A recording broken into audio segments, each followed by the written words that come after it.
Our hen house is a squawking house. Our hen house is their hen house.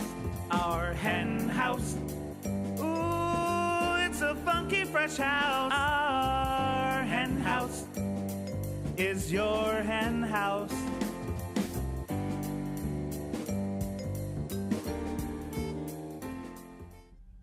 Hello and welcome to Our Hen House, a place to find our way to change the world for animals. Joining us today will be journalist and author Charles Siebert, who is reaching mainstream audiences with stories that are changing the way people see animals and changing attitudes about how they should be treated. Most recently, just a few weeks ago, he authored the cover story for the Sunday New York Times Magazine on the remarkable lawsuits currently being filed to establish legal personhood for some animals. That's crazy. I cannot wait to talk to him. I can't either. I'm so excited. Me too. And our other guest is just as exciting. We'll be joined by Donny Moss, a filmmaker and a New York City activist who's been doing this a long time. He's been working to end the horse carriage trade in Central Park really for years. And he's going to update us on the absolutely crazy politics that are underlying what has, surprisingly to some, and certainly for me, become one of the biggest hot-button issues for Mayor de Blasio's new administration. It's crazy out there. It is. It really is. And of course, it's a life or death issue for the horses. Totally life or death. But now please pull up some hay. Let's get squawking. What's the word, Marianne? The word is fabulous. It is a fabulous show. It's fabulous. I am pretty excited about today's show, and we have an incredible lineup. And before we get to our guests, I think I would have to say that I think this sandwich looks fabulous. It does. It looks fabulous. And I've had this sandwich before. Well, not this particular sandwich, but I've had a similar sandwich before, and it is fabulous. Yeah, well, so it was lunchtime, and we were getting lunch from the Hungry Ghost Cafe, which is right out in the brick building, and they have a tempeh sandwich, and we thought, why not make this tempeh sandwich famous? Because it deserves it. It deserves. I mean, look at it. It's beautiful. It's beautiful. It's charming. It's delicious. Most importantly, in fact, it's insouciant. this is. I'm not sure what that means. Insouciant? Yeah, I don't know what that means. Does that have to do with Dr. But it sounds Seuss? good. No. I am really All right, do I get a bite too? Yeah, well, so it was... maybe we shouldn't both take a bite at the same time. Right, no, you talk about... That's TV intelligence. Uh-huh. Yeah. So this sandwich has been tempting me, and I finally ordered it. They have vegan options here at the Hungry Ghost Cafe, which is, you mentioned, at the Brick Building, which is in downtown Brooklyn, corner of Fulton and Rockwell. Great place. And I love that their vegan option is tempeh. I took 2 bites. Oh.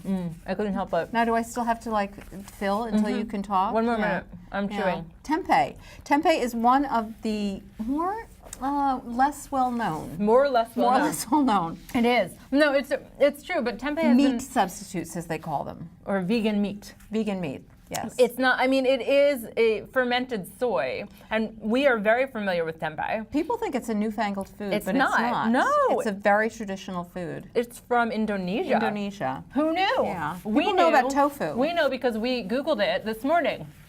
No, I already knew that I tempeh didn't. was from Indonesia. You did? Yeah.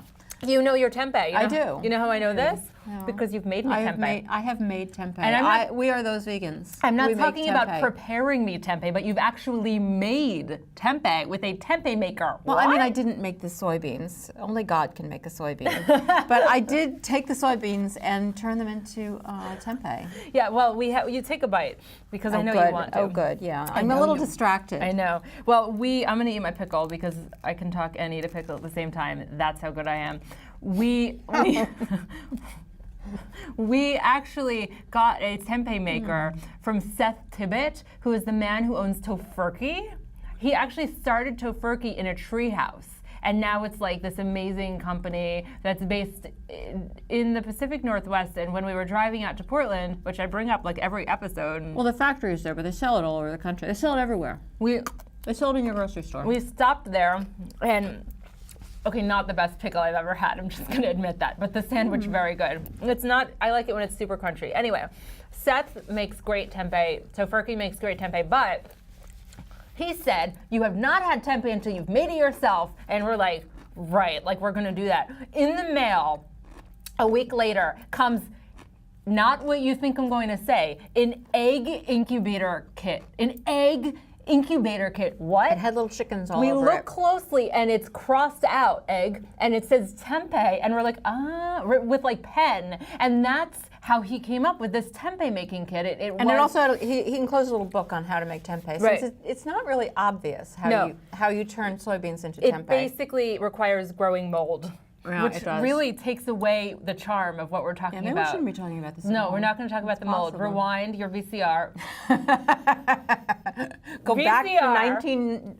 Wait a second, hold on. 83? We have a VCR. We do. But we have a lot of old technology. But that's because we are in Brooklyn and you can get stuff for free if you walk around the neighborhood long enough. Someone will put it on their stoop. So a VCR came out, we put it together, and it is the perfect machine to watch unending tap videos of me tap dancing. Is this known as digressing? Circa 1993. Can we talk about tempeh? Back to tempeh. Yeah, so we got this kit and this book of instructions. It was quite charming. And it was very good. What you had to do was just partially cook the soybeans, and then form them into these cake shapes. And then you put them in this machine at I think a temperature of around 90 degrees. Don't quote me on that. And leave it for 2 days. Of course, we watched it diligently, see what was happening, and mold grows on it. But this beautiful white mold, if you can call mold beautiful. Okay, enough. And then it starts to hold together. Yeah. And then it was the best tempeh I have ever had. But this is very good. No tempeh doubt about also. it. I made the best tempeh I've ever had. You're such a tempeh snob. Actually, we used to belong to a CSA, which is Community Supported Agriculture, and you get your like fruit and vegetable share every week, and half the time it's like 25 pounds of sunchokes, and you're like, what the heck am I going to do with a sunchoke, let alone like 25 pounds of it, but I digress. You know, you could do an add-on with like eggs or dairy or something else that's really oppressive and full of like gross secretion stuff. And a lack of compassion and cruelty. You could also do a compassionate add-on at our particular CSA of Barry's Tempeh, which is a company based here in Brooklyn. But anyway. We're going to have them on. We have to have them on. They make the second best tempeh that you've ever had. tasted. This is the third, but it's totally worth a trip to Brooklyn. Anyway, we have a great show today, as you mentioned, and we have two unbelievable guests. I'm pretty excited. I don't know how we got them both on the same show, but it's going. There's going to be like sparkly, glittery rainbows later, because that's what happens when these two fabulous people come together. And of course, Charles Siebert is going to be on, and then you're going to hear from Donny Moss, who's going to be talking quite a bit about horses. Now, horses is an interesting subject because the exploitation of horses runs deep. It's not just with the horse-drawn carriage industry, as he's going to be talking about, but there's so many other forms of horse exploitation. Yeah, I mean, horse exploitation is just kind of so embedded in our culture that I think sometimes we actually don't see it. We don't. But one of the issues that's really come to the fore of late is horse racing, and that's because of that huge expose. PETA did this huge undercover investigation.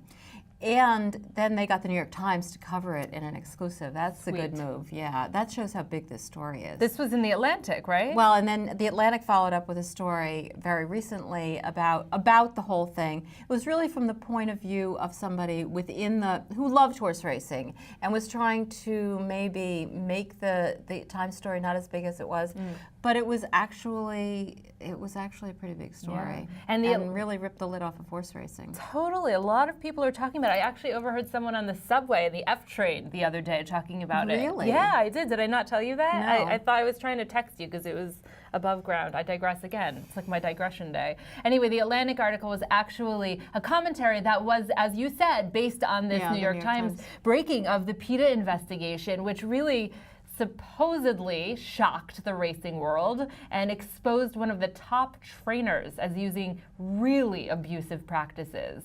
And we can't even show that much of it because it's so profane. And it's funny, isn't it, that you can show animal abuse, but you can't say the F word. But let's take a look at a bit of the PETA video minus the F word. Steve Asmussen is one of the most successful thoroughbred racehorse trainers of all time. Asmussen also has the most extensive record of rule and drug violations of all major trainers in U.S. horse racing. PETA conducted a 4-month investigation of Steve Asmussen's operations at the famous Churchill Downs and Saratoga racetracks in order to expose what it takes to get to the top in horse racing and the price that the horses pay. On average, 24 horses per week die on racetracks in the U.S.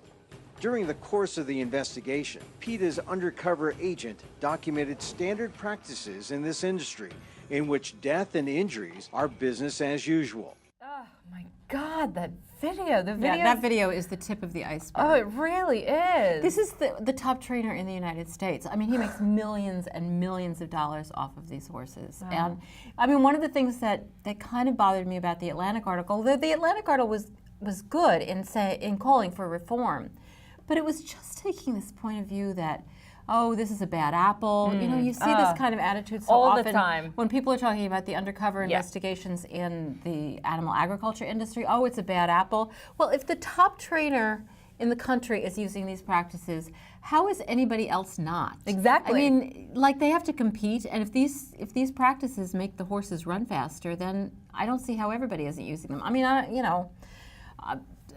we only can see what we can see, but it just seems so often when animal rights activists go in there and find something out, you know, there's this desire to disown it and say, well, it's him, but it's not them. But you know, the things they were talking about to make these horses run faster, it's just unbelievable. Electric shock. They have jockeys who are great at using the electric shock thing, which is of course banned. Then a bunch of drugs that are banned in the rest of the world, but are not banned in the United States. They're not even given to horses who aren't doing well. They're given to every single horse every day, and these are the top horses in the country. These drugs are given to them every time they race. Wow. And then I think one of the most awful things was this practice of putting freeze burns on their legs, which somehow increases the circulation. I'm not even sure what the theory is, but who's the but jerk it's supposed that to came make up them with run that? faster, and these horses break down at an unbelievable rate. You know, they were saying how many horses die on the racetracks. Well, we've had that situation right here in New York, that at Aqueduct, we've had this rampant run of deaths just last year. And horses die on the tracks all the time. Yeah, all the time. Racing is brutal business. I mean, and you know, it's inevitable. There's so much money there. Whenever there's a lot of money involved, the animals get it in the neck. And just they're the ones who suffer. And taking a step back from that, whenever you're dealing with the pleasure and profit of humans, then you're dealing with some kind of exploitation. And whenever there's some kind of exploitation, then you're dealing with some kind of animal cruelty. And I think it blows my mind truly to think that these horses are also very confined, and being confined and horses is not really what people put in the same thought. You know what I mean? Like, people might understand on some level that farmed animals are confined, because how else would we have enough room to produce the amount of meat that's consumed in this country and this world? But horses, you just sort of, and by the way, farmed animals should absolutely not be confined. But of course. But horses, you don't even associate with being confined. We don't see it because they're moving. And you know, these are touchy issues even for animal rights activists. A lot of people get into caring about animals because of horseback riding. And you know, they really, really love their horses and they love horseback riding. But when you really take a step back, and you know, again, we're going to get in trouble here, but when you take a step back, like, horseback riding is somebody sitting on an animal and telling that animal where to go all the time. That's a form of confinement. When you look at the carriage horses, they're totally confined. They're like stuck between these shafts of a carriage. They have no choices about where to go. They're in stalls. I mean, confinement is something that happens so blatantly to these animals that we kind of don't even see it. Well, look at the other side of that, the opposite side of that. Animals who are running freely, you know, like wild horses. The wild horses of Sable Island is something that. Well, the wild horses of Sable Island are, you know, they're beautiful. That's an island off of Canada. Right. But when you think of the wild horses out west, and I think the wild horses of Sable Island, I think they're protected. The wild horses out west in the United States are certainly not protected. It's the government that's hunting them down. We can't stand having those horses running free. They just seem like garbage animals to so many people because of the cattle ranchers. The cattle ranchers want all that land to put their animals on. The wild horses are under siege. We just don't want horses running wild. We don't want them. like, people just don't want animals who aren't serving them. I know. Well, you mentioned Running Wild, and Especially horses. That makes me think of this book that's coming out that's called Running, Eating, Thinking, and it's a new anthology from Lantern Books, and I'm very excited to be one of the contributors. I love your chapter in that. that. Thank you. Well, this is something we are going to be further discussing on the TV show here, because we have a couple other of the contributors joining us in the next few weeks. But we were just interviewing Martin Rowe for our podcast, the Our Hen House podcast, and he is the editor of Running, Eating, Thinking, and a contributor. And an avid runner. Yes, and a Brooklynite, as is Lantern Books. And he was talking about confinement and running. Yeah, and how I have to give Martin credit. He's really probably the one who got me thinking along this line of thought. And he was talking about running, and I've never thought there was any connection between running and animal rights or veganism. Right. Like, I just didn't see it. They both seem like, separate topics. But he brought up this idea that and maybe it's because I'm not a runner, but for runners, like, the meaning of movement it just takes on a new kind of depth, that moving through the world is a very special way of looking at the world. And the idea that we completely take this away from animals who can't even really live in their heads, they live in their bodies. Yeah. And we casually take away from them the ability to move. When we confine animals, we confine so much else also, and we will have a great opportunity to contemplate what it means for horses specifically to be confined when we talk to Donny Moss a little later. But first, we're so excited to have Charles Siebert with us today. Charles is the author of numerous works about animals, including the Wauchula Woods Accord Toward a New Understanding of Animals, as well as Rough Beasts, the Zanesville Zoo Massacre 1 year later, and The Secret World of Whales, a children's book about whales. He's amazing. He's a poet, a journalist, an essayist, and he's also a contributing writer for the New York Times Magazine, for which he wrote the cover story a few weeks ago on the Non-Human Rights Project. It was such an incredible article. Really? He's really one of the few people writing in mainstream media about animals in a way that effectively brings the animals to life in their own stories. And I can't wait to hear what he has to say. But first, let's take a look at what's happening with some chimpanzees who are being rescued from lives of hell in research facilities. This video will fill you in on some of the work of Chimp Haven Sanctuary. It will make you cry.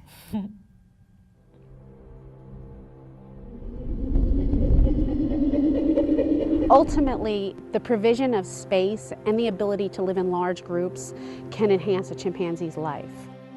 We are bringing in 111 additional chimpanzees. It will double Chimp Haven's population, and it's definitely a turning point in our campaign.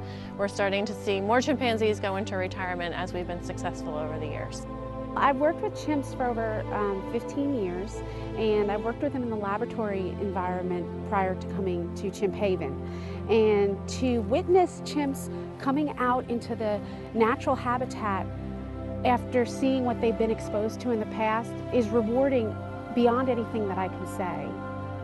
10-4 Melanie, everybody should place.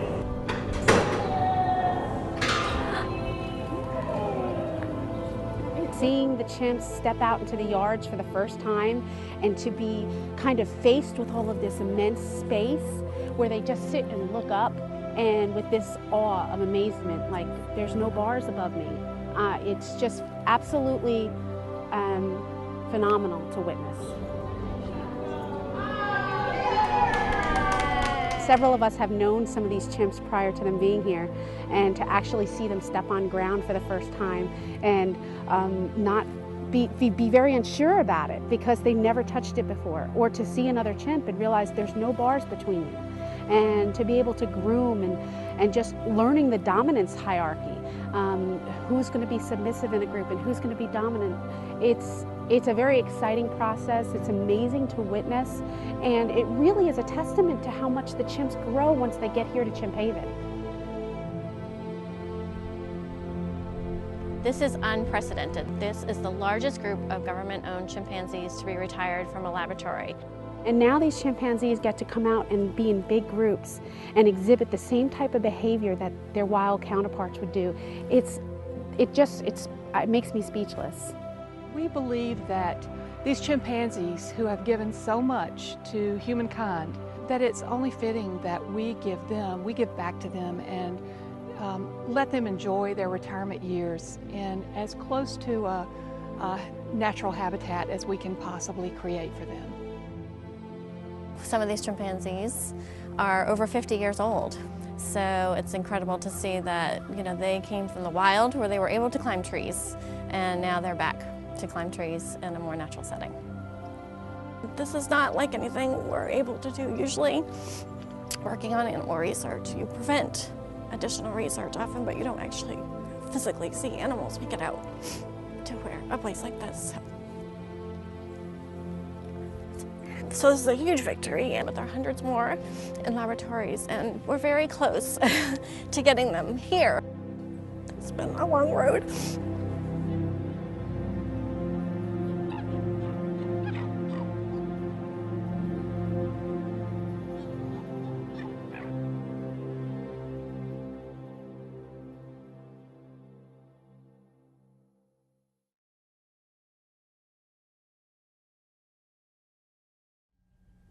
Marianne's getting all verklempt. That video just tears me apart, it really does. Yeah, it's really an important video to see, though, and it is such a pleasure to welcome Charles Siebert to our Hen House today. Welcome to our Hen House, Charles. Thanks for having me. Such an honor to have you. We're such fans of your work, and I know that you are also from Brooklyn and born and bred here, and you live here now, is that right? Brooklyn Hospital, right around the corner. Wow. It's so every time I pass it now, I look over. My father actually commemorated the birth of each of us at Junior's, with an ice cream soda and a burger. So the whole place is so in my We should have a soy ice cream sundae and a veggie burger in honor of your being here, and also Brooklyn. of the amazing work you do to bring animals to the forefront in the mainstream media, because you're doing that, Charles, like nobody else is. And one of the remarkable things about the way you write about animals is that you seem to be making a serious attempt to understand the animal mind, not only to show their intelligence, but also their vulnerability. I'm just wondering, is this a struggle to get into an animal's head? Yeah, like remember in the old medieval maps, dragons dwell here, fear to tread kind of thing. This is what it was with animal intelligence. How could we possibly parse their brains or begin to without being accused of anthropomorphism? Absolutely. And the irony is that there was a period where early science, Darwin, was fearless to tread into that area, and in fact devoted the last book of his life to that. The Emotional Life of Animals is not the exact title, but anyone could look it up. But as science began to evolve, there was an interesting seesaw thing that happened, which is we got shy about conjecturing about animals, because under B.F. Skinner and the behaviorist, it was, we can't even know what you or I are thinking. Everything's subjective. How dare any of us talk about what an elephant might be thinking, what an elephant day or a chimp day might be? The thing that's literally allowed me to venture, I began as a poet, and that's all I wrote was poetry, but now you can make metaphoric leaps into this parallel complexity of animals. Why? Because of science. Because we now have neuronal studies of elephant brains, for example, that show their neurons stunt as a response to stress in the same way that a human neurons do. In other words, elephants, that's kind of a bulletin to me. Elephants suffer post-traumatic stress. I mean, what does that mean?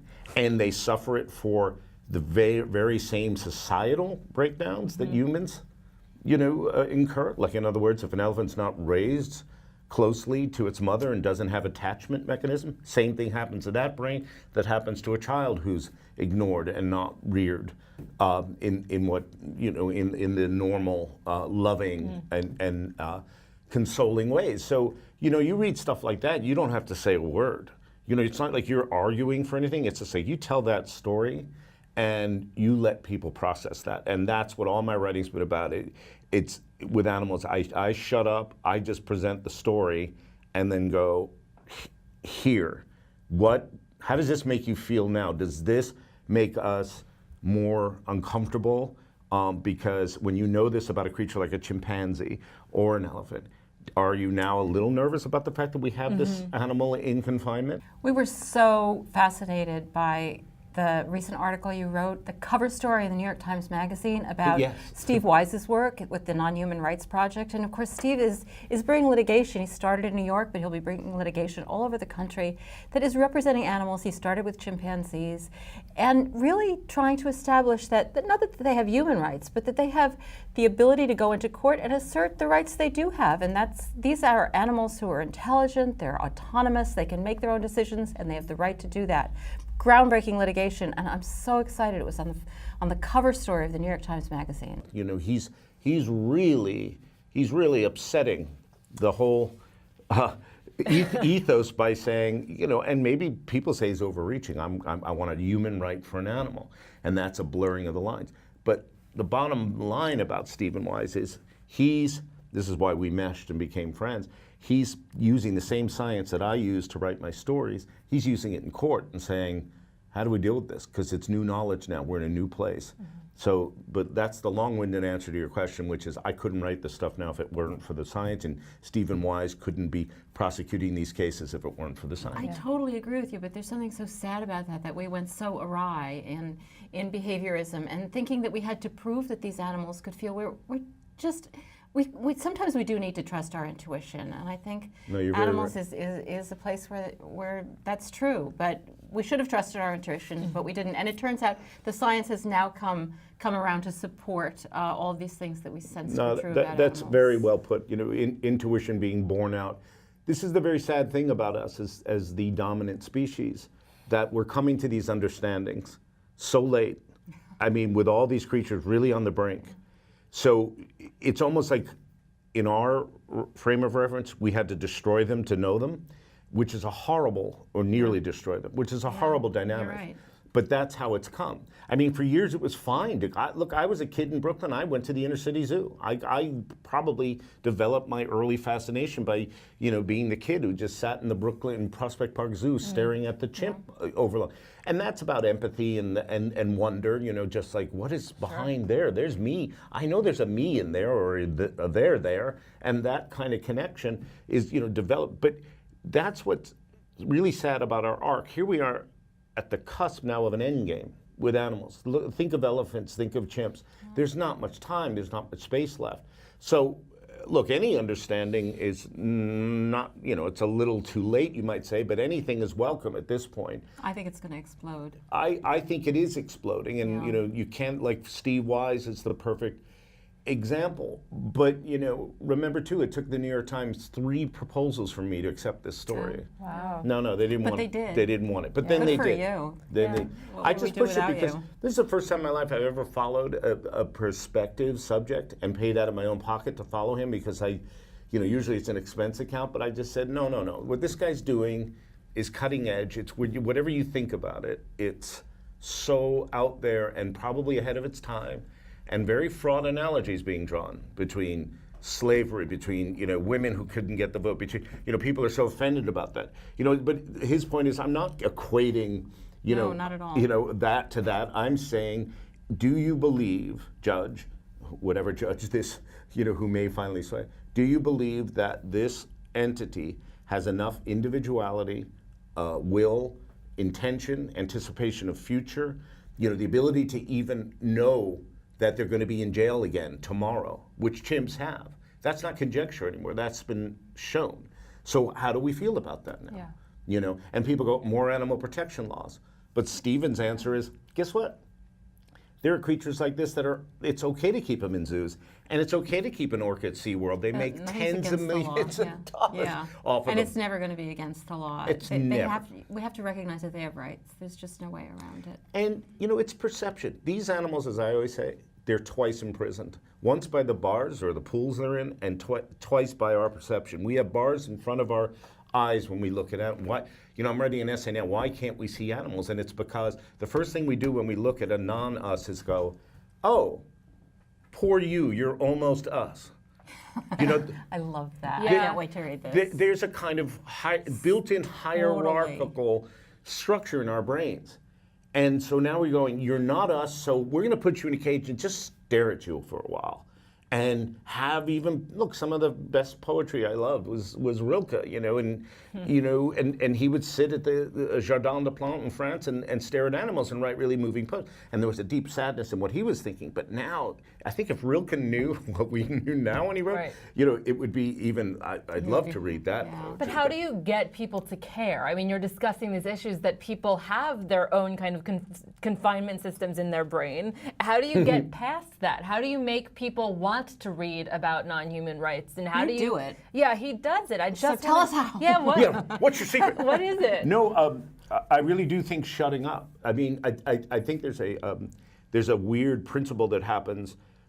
Not that I'm not fully on board with so many of the, you know, more strident, you know, efforts to reverse some of our, but I have found as a writer telling stories like the ones about the elephants whose societies, cultures have been broken down by our activities, and then let the parallels speak, and then, you know, and then suddenly you're getting letters like from not just animal rights people, you're getting letters from politicians. Now, of course, it always goes back to us, you know, and people go, you know, you see, let's use the elephant example to rear our kids better in inner city London or whatever, you know, and a lot of that stuff happened. But the basic answer to your question is, and it's also the answer to the question of those who say, when you write about this stuff, really, don't we have a lot more problems in this world than focusing on these animals when the human animal? And my point, and it's not original, is this is about empathy, and the extension of empathy and understanding is good for us and all species. So this is what it is. It's the extent. But you know, as we know too of human brain studies, some people have less empathy. That some people have regions of their empathic regions of their brain that don't have the neuronal development. And that can be stunted by upbringing. So another corollary to the stuff I've been writing on the animal cruelty syndrome, a piece I wrote, you know, I was fascinated because that got me into this whole area of therapy for kids who have been through a really hard time or didn't get the attachment mechanism we were talking about. I love that piece. Can you really explain what happens to kids when they witness animal cruelty? Because I thought that piece was so enlightening about it. It varies brain to brain, right? We're all so different, but it stunts, it blunts, and if you've seen your sister get beat up and you've been beat up, if there's a cruel, unempathic parent, non-empathic, I guess would be the word. They've found with kids like this that doing things like, you know, taking them. Actually just meditating, sitting and thinking about beyond their own brain actually grows the neurons in that region of their brain. Our brains are very plastic, protean. I mean, they're very, very, but also kids, one of the things I love most, really traumatized kids who will not listen to another human being lecture them about, you know, this is what you're doing wrong, this is what you need to do. They shut down. You put them with a Mustang who's kicking and, you know, like, and that kid usually has this incredible bond. And you know what it is? This is something that could kick its ass and like is so much more powerful. But there's no scolding. It's just power versus another kind of power, human teenager, you know, with all those hormones. And it's the most therapeutic thing on the planet. I totally understand that because there are times when I just can't tolerate people, but I can always tolerate an animal. Like even if they're being awful, like Well, that's it's seamless. No, that's the other connection. thing. People say, why'd you get into all these stories, especially a kid from Brooklyn? I go, you know, animals don't talk back as much. They're an easy interview. But it actually is a great question. I mean, you're such a wonderful writer and you have such an interesting background. Let's take a step back. What is it that initially drew you as a writer to write about animals?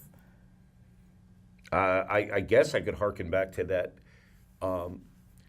that early childhood zoo kind of thing in the city. Like, I mean, it seems so weird to invoke that, but I mean, what other access could I have had? Especially in those days. Exactly. When you didn't really experience them in any other way. I just don't know, you know, these are the vagaries. The book I'm working on now is going to be about animal personality, which means us included. Where does personality come from? And it's a fascinating subject. I wrote a piece about it years ago, and then it just sat there on my shelf, and now I started to tap into it again, because it comes down to the fact that personality is, what is personality? Why are you like you like you, me like me? And it turns out that the tenets, the underpinnings, the raw stuff of personality is, of course, throughout the animal phylum. I mean, it's there. I mean, there are shy fruit flies and there are bold fruit Yeah, fruit even flies. among animals, Yes. it's not. I mean, just Who don't animals have a we mind don't to think of even as think of it. sophisticated. Yeah. Well, this is, You wrote Angus. Angus is one of our A novel. favorites from the dog's point of view. So how do you even just jump into the well, dog's point of well, view?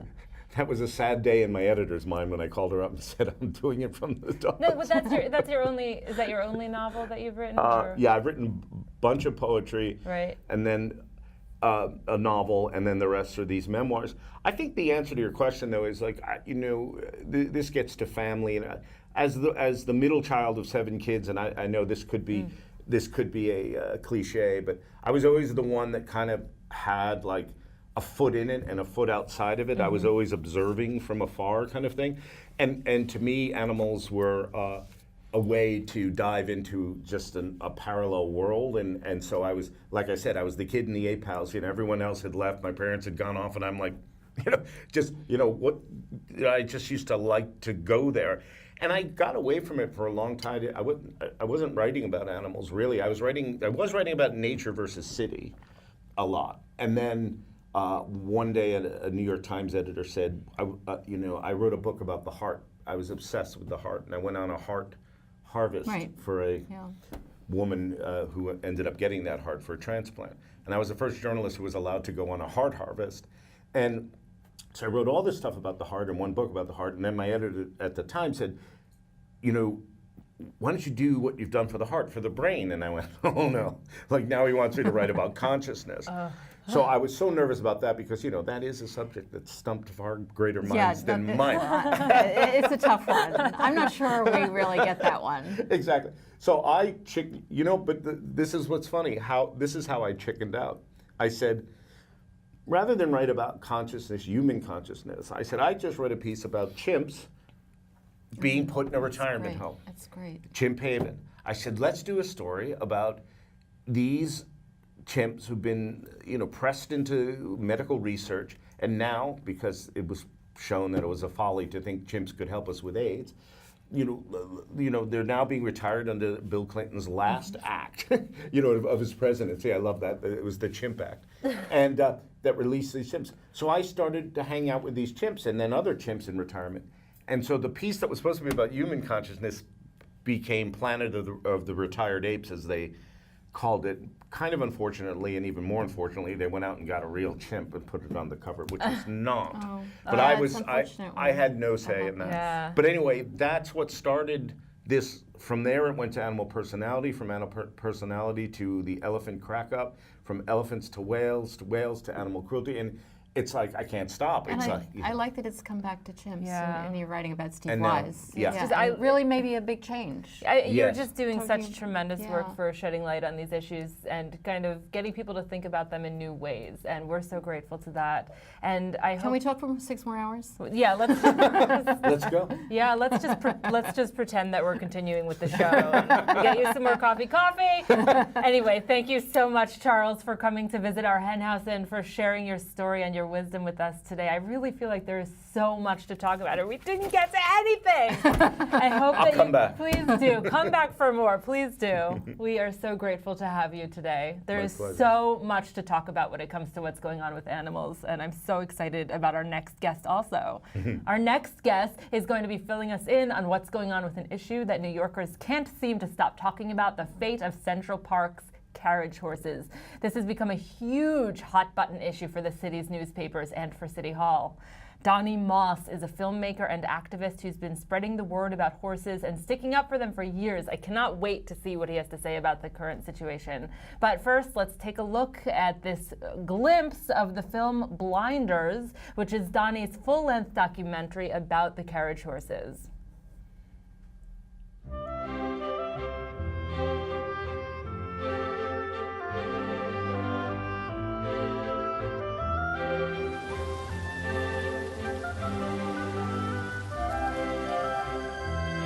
Carriage ride is just perfect. We saw the carousel and where they go ice skating. I did one in Quebec City, but this was better. I was amazed. It was the best place I could have gotten engaged. There's a picture that goes along with New York City, which is the picture of the horse and the carriage. They're glorified in advertisements in New York. They're glorified in movies. One of the horses that was pulling the carriage had gotten clipped by a car. I saw the driver of the carriage kind of go flying. There were a lot of people surrounding the horse. I think a lot of people were appalled by it. He was out. He was not getting up again. Their environment needs to be free from any kind of stimuli which they will interpret as frightening.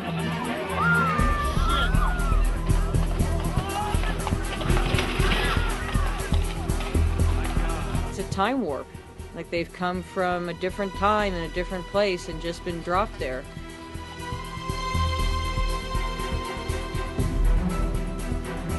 There's certain things about New York City that can't be corrected in such a way that would make the industry humane.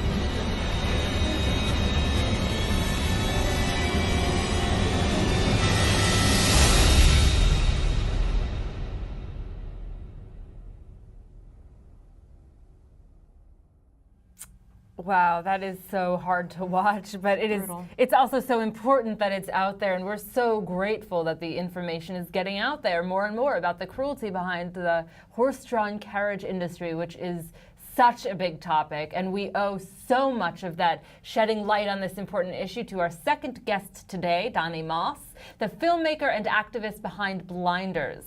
Welcome to our Hen House, Donny. Thank you for having me. Horse-drawn carriages. We're thrilled to have you. Everywhere. Such an important issue.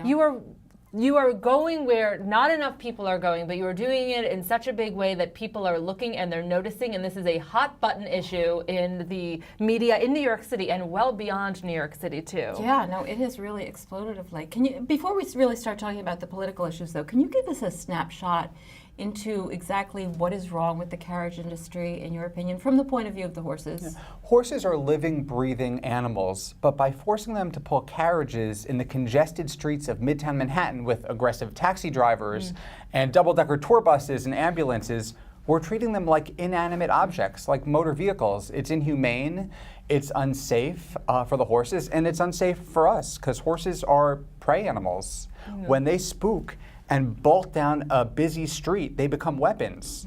Well, so many people, especially tourists, think that they live in Central Park. But where do they live, Donny? What is their housing situation? There are 4 stables on the far west side of Manhattan, which are up to 2 miles away from 59th Street, which is where they work. 2 miles. And wow. They are commuting through rush hour traffic twice a day. It's completely insane. It's totally anachronistic. How is it possible that we have beasts of burden pulling carriages in the 21st century streets of New York City? Yeah, I mean, I think it's even worse than it used to be. People think it harkens back to those days, but we didn't have all these cars in the streets in those days. I mean, people knew how to take care of horses. I think you're exactly right. People just think of them as another form of transportation. Back in the day, people knew they were horses and they knew they had to be taken care of. Yeah. But why can't they be in Central Park? Central Park is, first of all, it's a public park, and secondly, it's a landmark. And the idea that the city of New York is going to turn over public land, many, many acres of it, for stables and pastures and a hack line for a private all-cash business, it's never going to happen. No, and it shouldn't happen. I mean, that's not what Central Park should be used for. I don't think. I mean, they shouldn't be out there. But can you talk a little bit about this idea that they would graze? If they're not grazing in Central Park, where are they grazing? There is, and that's one of the issues that makes this industry inherently inhumane, which is there is no pasture in New York City. They're either stuck between the shafts of their carriage for 9 hours a day, breathing car exhaust, or they're confined to their stalls on the second and third story of these warehouses. They never have the opportunity to graze, run, roll, or interact physically, which is what herd animals do. They've been stripped of everything. For what? Yeah, for what exactly? Do they get into accidents, Donny? There have been so many accidents over the years, and it's only in recent times when people have mobile devices that we've been able to capture so many. But when I was making blinders, I spoke to so many people who live in Hell's Kitchen, which is where the horses have to travel through, who told me of accidents where horses collapsed and died, spooked and crashed into cars, and they were cleaned up before any press got there. So we don't know how many accidents there have been over the years. Wow, it's unbelievable. And the media is not reporting this the way they should be. The media has been just...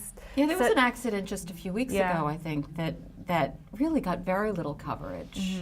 And yet the horse and carriage industry is getting a lot of coverage from some of the papers, but not exactly the coverage we would want. Can you talk a little bit about that, especially what's going on at the Daily News? I mean, the Daily News is supposed to be a news organization, but they have become an advertorial for the horse-drawn carriage trade. And people don't understand why, because they're compromising their own journalistic integrity. One can surmise that they're using this issue to discredit and cripple Mayor de Blasio, who they did not endorse in the primary and don't want to have a second term. And because this is such a complicated issue with, all of these alleged real estate connections, they've been able to confuse the public into thinking that they're really care about the horse-drawn carriage industry when what they're really doing is trying to take down the mayor. Trying to take down the mayor, yeah. They try to make it a complicated issue, but it really isn't that complicated an issue. But Mayor de Blasio did promise that this would be one of his objectives during his first term to get rid of this horrible, horrible industry and move on. What's going on with that? Is that going to happen? The mayor consistently conveys his point of view that horses shouldn't be working with cars in Midtown Manhattan, that they don't belong there. And we appreciate that as advocates. I mean, the problem is the media has run away with a narrative and the mayor hasn't attempted to take control over it. And as a result, the public support for a ban has diminished greatly. So now the job of implementing a ban is much greater now than it would have been if he had done it right when he became mayor and he had so much support for whatever he was going to do. It really is extraordinary how much power the papers have to change people's attitude, but the stories that have been coming out of all of the New York papers, all of the major New York papers, has really been anti-horse. I should just point out that the New York Times, which should be on the right side of history here, is not, and we learned recently that there's a conflict of interest. The head of the editorial board has a brother who is a competitive horse-drawn carriage racer. Like, who even ever heard of competitive horse and carriage racers? Like, who are these people? Like, who are these people? Yeah, it's like craziness. Well, we have a lot of opinions on animal issues. I have to say, the horse. I mean, I can't walk in Hell's Kitchen. I really can't. It upsets me so much to see those horses and to see how people don't see them. Yeah, but there's a great deal of organized opposition to the animal rights crowd from a lot of industries that exploit animals, many different industries. But the carriage horse industry, it can be a little scary. And I mean, they just seem so powerful. We're talking about the media outlets, and it's sort of inexplicable what's going on. You've been out there fighting this for a long time. Does this ever scare you? Are you ever intimidated by them? I mean, I've received physical threats on a number of occasions in writing. So I choose not to allow it to scare me. They've also threatened to sue me for making blinders, but they never did because everything in blinders is factual. I think part of the reason they have accumulated so much power is because they have the Teamsters behind them now. Why, we don't know, because it's really a small industry and most of the carriage drivers aren't members. So it's another mystery. There are so many complex political mysteries around this issue, but when it comes to the horses, it's really not that complicated. One of the things that's claimed is that if we end the industry, these horses will all end up in slaughterhouses. Can you address that? Because none of us want that to happen. Of course not. And the people perpetuating the threat that these horses will be slaughtered are the very people who claim to love them, the carriage drivers. But the truth is that many of the organizations who are working to take these horses out of harm's way have been approached by rescuers who have volunteered to take these horses. So these horses will actually be rescued. I mean, I think a more important question is, what happens to all of these horses now when they can no longer pull carriages in the streets? The Department of Health, from the rolls of the Department of Health, each year 71 horses vanish. There is no way the industry is paying for a humane retirement for 71 horses a year. They're being sent to auction. Presumably, if they were doing that, they would be telling us about it. Right, exactly. And establishing it, yeah. There's reportedly a difference of opinion among horse advocates as to whether they should be replaced with retro-electric cars. Can you explain what the issues are? Sure. Well, there are two alternatives that have been proposed. One is an electric vintage car, and one is simply motorizing the existing carriages.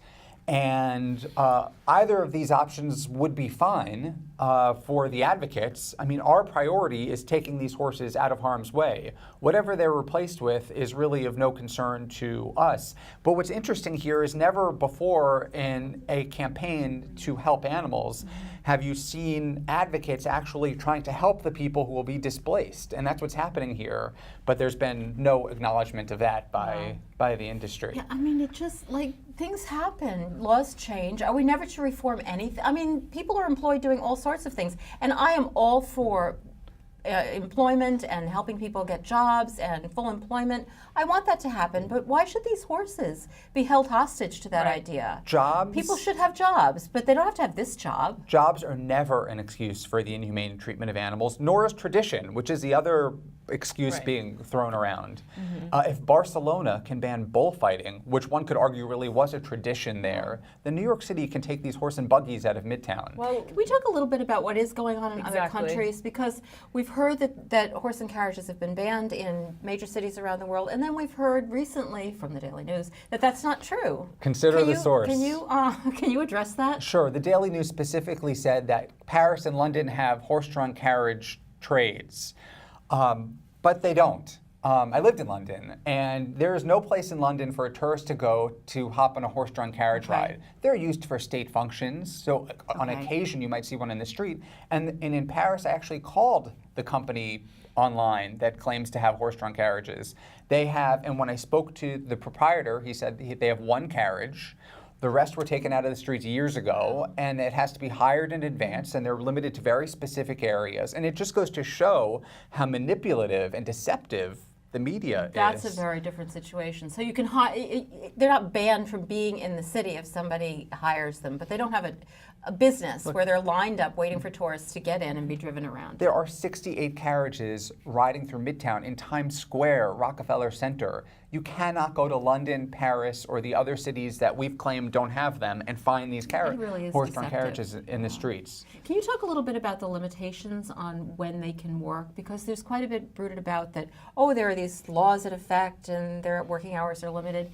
What are those limitations? Well, they are supposed to only work 9 hours a day, only. They shouldn't 9 hours straight. They shouldn't be working any hours a day. And the law requires them to have 15-minute breaks every 2 hours. But who is enforcing that law? It's not like there are people from the Department of Health or the Department of Consumer Affairs monitoring the activities of the how would you enforce that law? Drivers. It's just impossible to think about enforcing that law. It's one of those laws that's there just for effect. Well, I'm curious about where the ASPCA stands on all of this. Where's their position on horses? The ASPCA unequivocally opposes the use of horse-drawn carriages in Manhattan. It's on, the last time I checked, it was on their homepage, and they have said that we will find homes for these horses.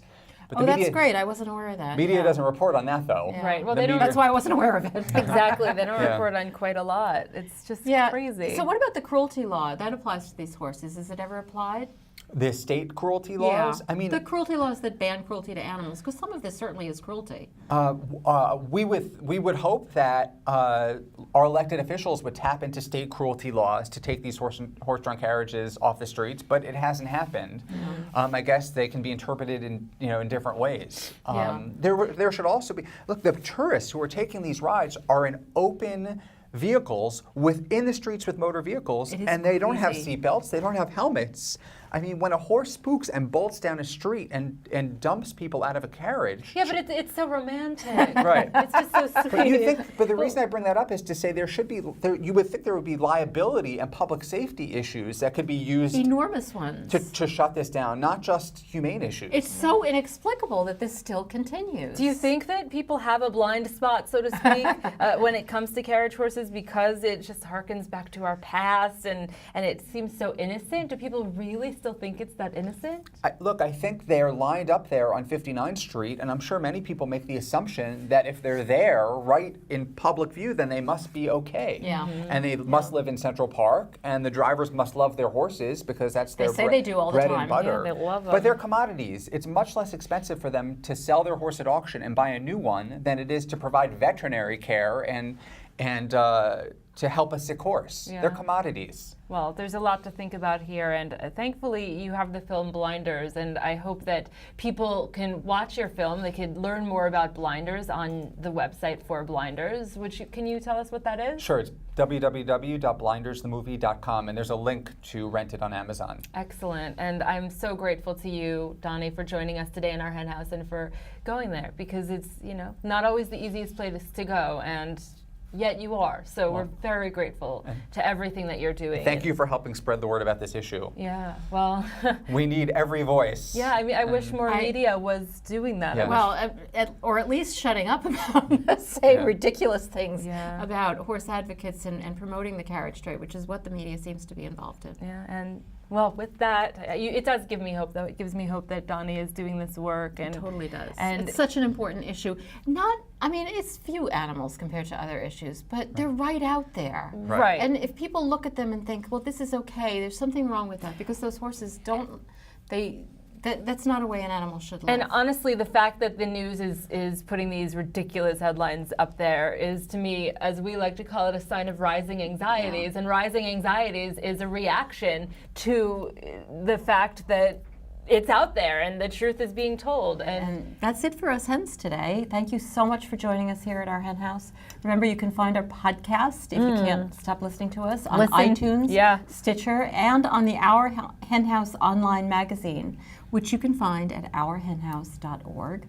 And we look forward to seeing you with a brand new show right here next week. Right here. We do have fun. We do. At our hen house. Was that fun? Really fun. Super fun, great right? guests.